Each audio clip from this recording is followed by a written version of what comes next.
Xo'sh, bugun sizlar bilan ya'ni bir xil sonlarda oxiri 5 lik bo'lgan sonlarni kvadratini hisoblashni o'rganamiz. Qayerda? Demak, 25 ning kvadrat degani nima degani edi? 25 agar darajasi 3 bo'lsa-chi, 23 ni ko'paytiramiz ya'ni. Endi bizga so'rab qolsa, 25 kvadrat necha, 35 kvadrat necha, 45 kvadrat necha desa, shunday misol so'rab qolsa, buni oson hisoblash yo'li bor. Chunki biz ko'paytirganimizda qiyin usullar bilan ko'paytirdik, tagma-tag yozish, to'g'rimi? Endi buni oson usulda qanday qilamiz saylar. Misol uchun pastdan boshlayman, qiyinroqdan. Hop, 45 kvadrat degani 45 ko'paygan 45, to'g'rimi? Nima qilamiz sizlar eshitib yaxshilab. Hop, 5 ga 5 ko'paytirsak necha bo'ladi? 25. Endi mayada 4 bor-ku, shu 4ni bittaga oshiramiz. 4ni bittaga oshirsak necha bo'ladi?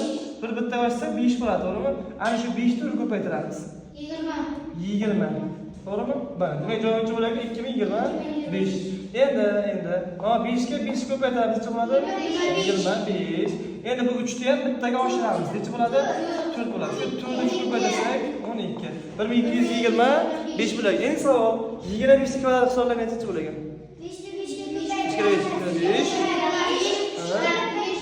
Bitta oshiramiz.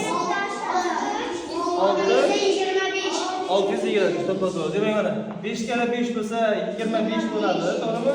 2 ni bittaga oshirsak necha bo'ladi? 3. 3 kara 2 6. Demak 625 bo'ladi. Tushunarlimi?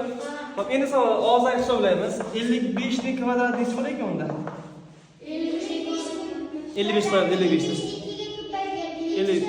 Aha, necha shuni hisoblaymiz.